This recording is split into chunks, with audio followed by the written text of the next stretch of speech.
They made me take Lesnar versus Goldberg off the list. They made me. It's a moment, not a match. Shut up, you hipsters. It generated one of the most violent, guttural reactions of any wrestling match all year. You afraid to feel dead inside, smarky motherfucker. So we're rapidly approaching the end of the year, which means it's a time when all the pop culture sites look back over the bloodthirsty dickhead that was 2016 and start making their own top 10 lists. Well, in your face, jerks, we've been making top 10 lists all year. What is the point I'm making? Don't think about that though, think about this. I'm Adam from WhatCulture.com, and here are the 10 best WWE matches of 2016. Warning, opinions incoming. Number 10, the IC ladder match WrestleMania 32. Way back in June when Andrew Sachs and Leonard Cohen were still with us, goddamn this year, we published a list of the best wrestling matches of the year so far from across all promotions. This match was number 10 then, and it's still number 10 now. Don't worry, the rest of the list is almost entirely different. Dad. Now, the Intercontinental title has seen a whole lot of loving this year. Owens Ambrose at the Rumble was great. The Fatal 4-Way Extreme Rules is probably number 11 on this list. And there's one more we'll get into in just a little bit. Oh, what could it be? But this majorly memorable Manic Multi-Man Metal Mayhem match was as fun to watch as this sentence has been to say. It had a lot going on. A shock win, Sami Zayn going mental, Kevin Owens going dead. No one had a bad showing, which is saying something for a Sin Cara match. Hi-yo! I mean, what's he going to do? Punch me backstage? Probably yes. Most ladder matches are storyless plot fests, but the Zayn-Owens drama gave this match the emotional spine to elevate it above all other ladder matches this year and make it very nearly the best match at WrestleMania. But not quite. Number 9, the men's elimination match, Survivor Series. 53 gosh darn minutes, a Shield reunion, Ellsworth getting thrown across the room and Roman being pinned clean. Tick, tick, tick. That's a lot of items off my Christmas list. Last year, Survivor Series was definitely the run to the big four litter. This year, WWE's second oldest institution slammed its gigantic gentles on the table and shouted, "Someone get me a f***ing pint."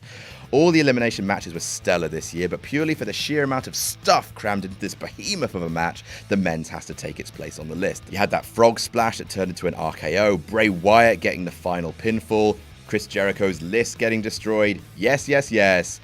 Number 8, Sami Zayn versus Kevin Owens Battleground. Well, the whole last time ever thing turned out to be a heap of nonsense bollocks, with the two men having an admittedly great match on Raw the other week. But Sami Zayn and Kevin Owens' so far final pay-per-view encounter was their best in WWE and a fitting end to a year-long rivalry. Now, some may consider it a bit cheesy in places, but if you ask me to sum up precisely what I love about wrestling, it would be the final moments of the Zayn-Owens match from Battleground. Zayn kicks Owens, but catches him before he falls, looks at him, thinks of every little goddamn fucking thing that Owens put him through since NXT, he sets him up, and he kicks him again. I love that. I really, really love that. Oh, and the whole match leading up to that point was beautifully paced, vicious, and compelling, which helps. Number 7, Becky Lynch versus Charlotte versus Sasha Banks, WrestleMania 32. If 2015 was the year of the Divas Revolution, 2016 was the year of women's wrestling. There's been a host of fantastic women's matches this year, and if the list extended to a top 20, there's no doubt that Asuka versus Bayley at TakeOver Dallas, Sasha versus Charlotte at SummerSlam, and their Falls Count Anywhere match a few weeks ago on Raw would have made the list. But none tops that triple threat match at WrestleMania, aka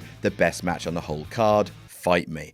The match felt enormous, with Snoop Dogg himself serenading his first cousin Sasha Banks down to the ring. 3/4 of the four horsewomen then proceed to steal the show from their penis colleagues, and some may have disagreed with the final result, but the grappling was truly worthy of the biggest show of the year. Number 6, Dolph Ziggler versus The Miz, No Mercy. This time last year, if you told me that Dolph Ziggler versus The Miz would have been one of the feuds of the year, I would have beaten you to death with a dog. One of the key benefits of WWE's brand split has been the extra time it's afforded certain superstars, and The Miz and Dolph Ziggler have been two of the main beneficiaries of that. Maurice and The Miz are probably the best heel act in the whole company right now, and for a period of weeks, Ziggler was knocking out the most impassioned promos in the entire company. When the two met at No Mercy in a title versus career match, the fans were so invested that it was almost impossible for the two men to have anything less than a great bout. The pair have fantastic chemistry, and when coupled with the high and actually unpredictable stakes, loads of people thought Ziggler was on his way out. It was a true edge-of-your-seat encounter. Number 5, Cedric Alexander versus Kota Ibushi, the Cruiserweight Classic. The CWC was a very nice thing, but I don't think anyone expected it to be quite as nice as it was, which was a very nice thing indeed.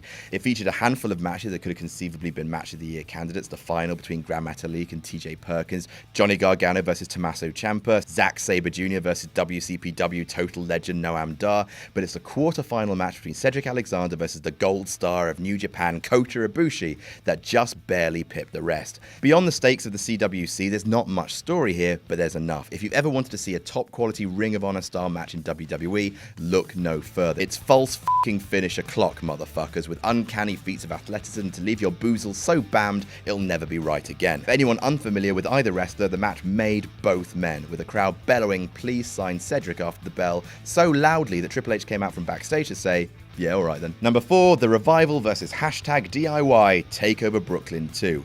Jesus unicycling Christ, there was some good tag team wrestling this year. American Alpha won the NXT Tag Team Championships in magnificent fashion. The New Day took their reign to record levels. Sheamus and Cesaro have been entertaining as hell, but no one can touch the twin teams of The Revival and #DIY. They've wrestled at NXT takeovers twice this year, and both matches were utterly breathtaking. At Brooklyn 2, they met in a regular match, but in terms of psychology, passion, escalation of tension, it was very nearly the best match of the entire SummerSlam weekend.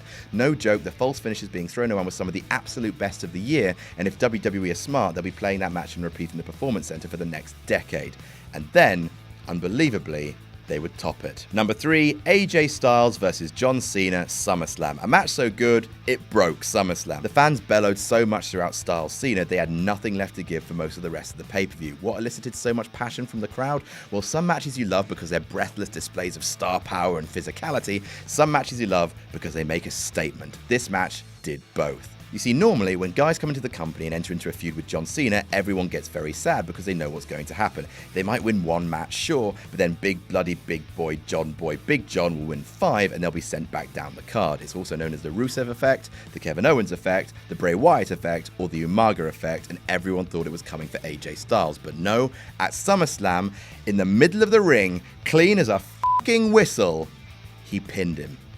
Fans were beside themselves with joy, and AJ was an instantly made man. Number 2, Nakamura versus Zayn, TakeOver Dallas. So close. It was so close to being number 1.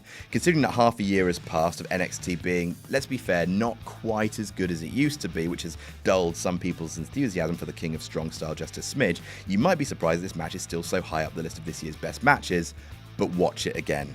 Then come back and apologize. It's still a marathon of hype, chemistry, and pure joy. Simple and brutal, athletic and awesome. It's a dose of pure wrestling spectacle and inches away from being the best match of the year. And number 1, The Revival versus #DIY 2 out of 3 falls, TakeOver Toronto.